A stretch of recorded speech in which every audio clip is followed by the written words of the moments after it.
జై శ్రీరామ్. శ్రీమాత్రే నమః. శ్రీ గురుభ్యో నమః.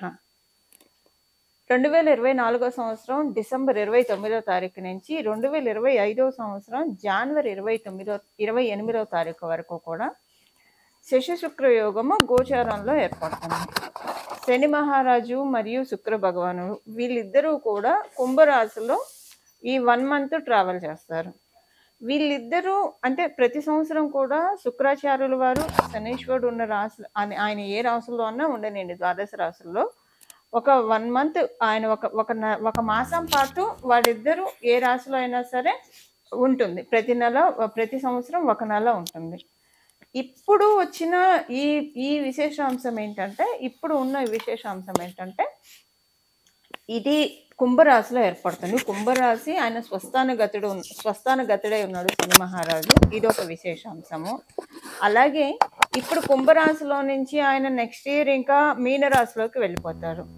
మళ్ళీ శశి శుక్రులు వీళ్ళిద్దరూ కలుస్తూనే ఉంటారు. కానీ మళ్ళీ కుంభరాశిలోకి ఆయన రావడానికి 30 సంవత్సరాలు పడుతుంది శనీశ్వరుడు.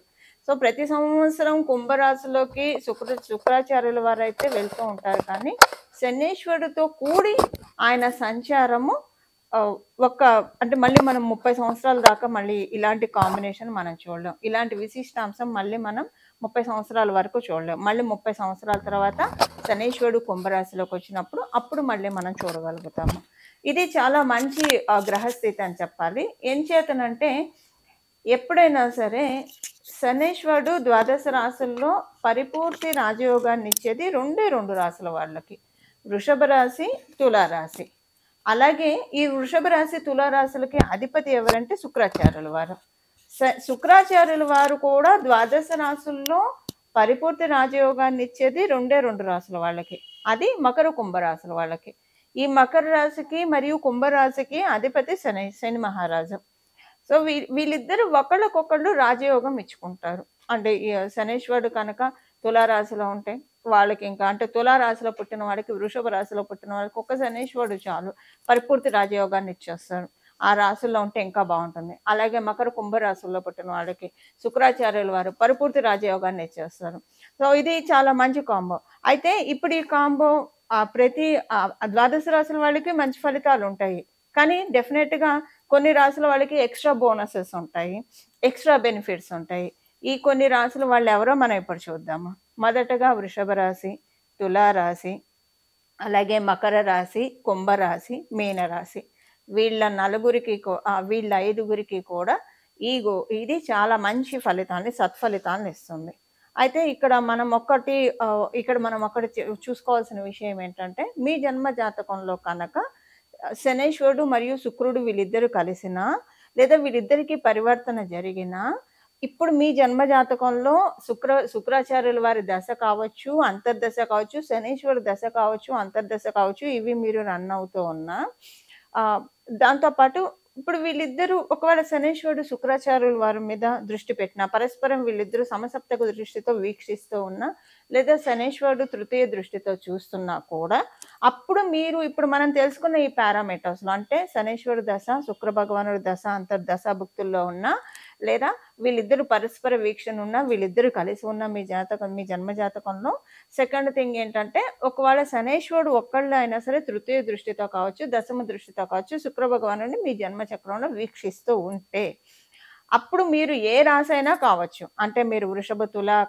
కాకపోయినా, మకర, కుంభ, మీన రాశులు కాకపోయినా మీకు కూడా ఈ యోగం వర్తిస్తుంది. అంటే చాలా మంచి యోగాన్ని వీళ్ళిద్దరు తెచ్చిపెట్టబోతున్నారు. ఇప్పుడు ద్వాదశ రాశుల వాళ్ళకి ఒక్కొక్క రాశి వాళ్ళకి ఒక్కొక్క ఇంపాక్ట్ ఉంటుంది.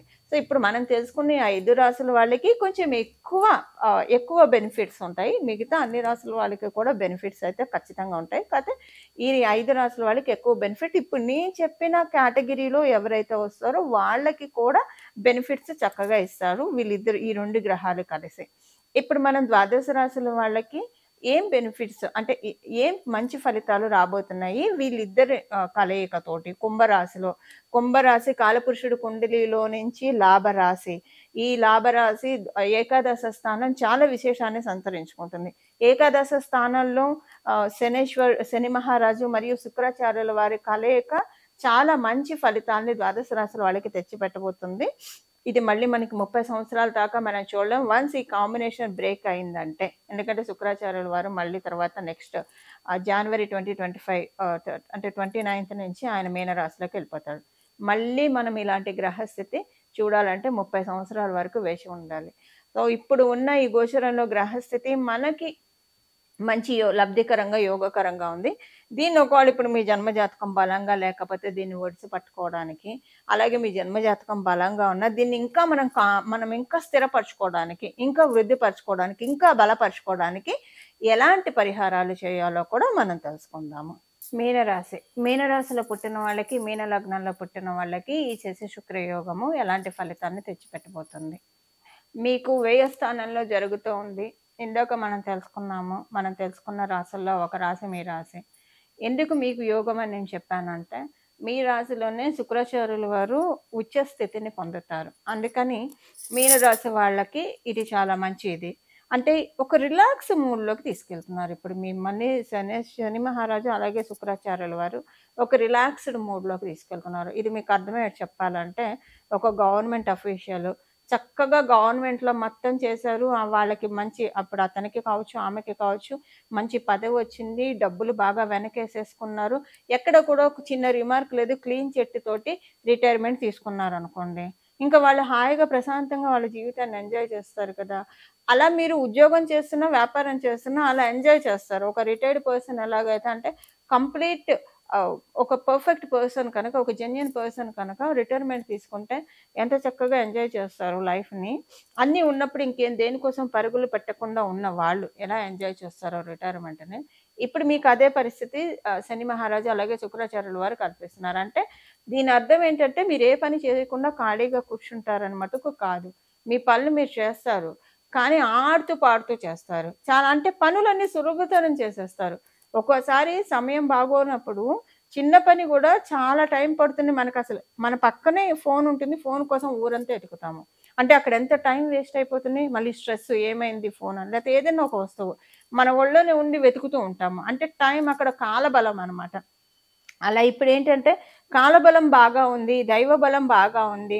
అందువల్ల పనులన్నీ కూడా మీ డే టు డే లైఫ్‌లో ఉన్న పనులే, మీ నిత్య దైనందిన జీవితంలో ఉన్న పనులే, అది వ్యాపారం కావచ్చు, ఉద్యోగం కావచ్చు, అన్నీ కూడా చకచక చాలా మంచి అంటే మీ మెదడు పాదరసంలా పనిచేస్తుంది.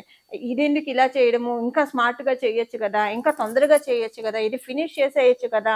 అనిని ఒక మంచి ఆలోచనని మీకు శుక్రాచార్యుల వారు కలగజేస్తూ ఉన్నారు.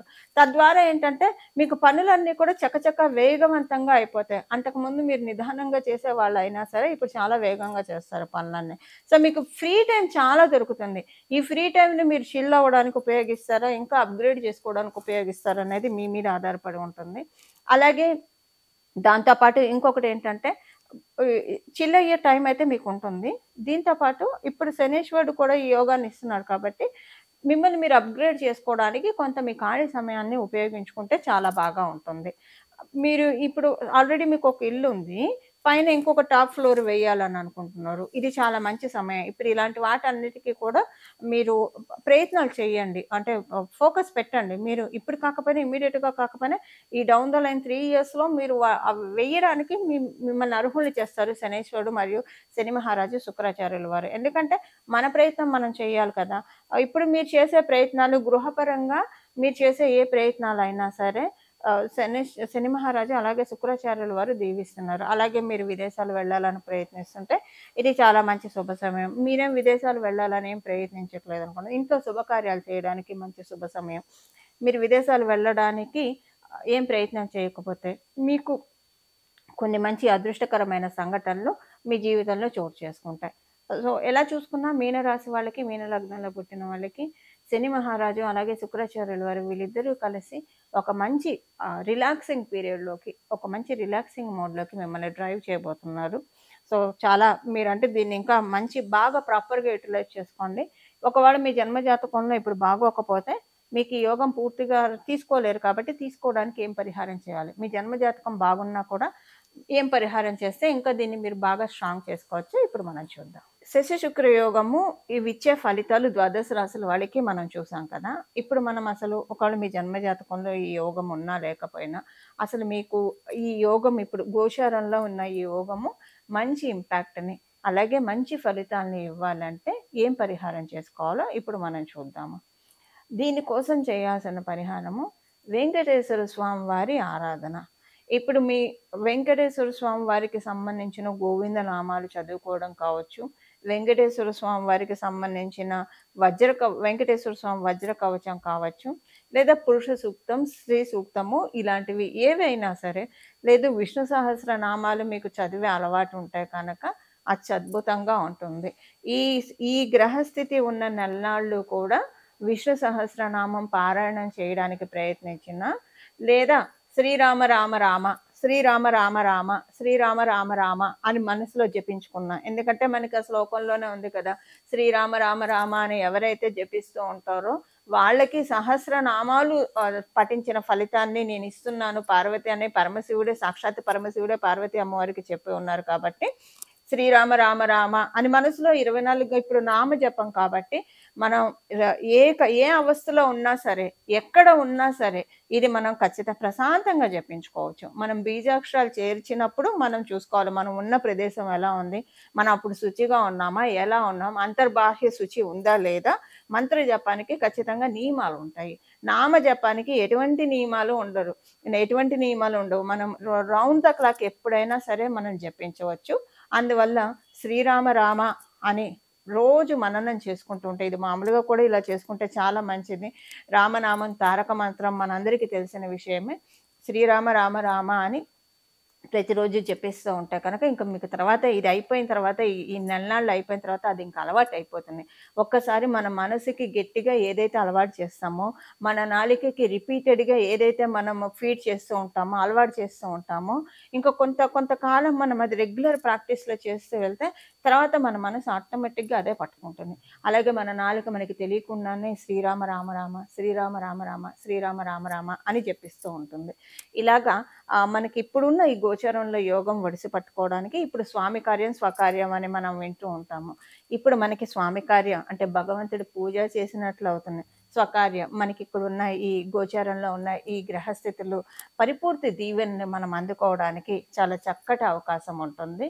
ఈ విధంగా ద్వాదశ రాశుల వాళ్ళు కూడా, ద్వాదశ లగ్నాల వాళ్ళు కూడా ఈ పరిహారం చేసుకొని పరిపూర్తిగా ఈ యోగాన్ని మీరు తీసుకోవాలని చెప్పి నేను కూడా మనందరి తరఫున భగవంతుని వేడుకుంటూ శ్రీరామ రామ రామ మంగళం. నమో భగవతే వాసుదేవాయ.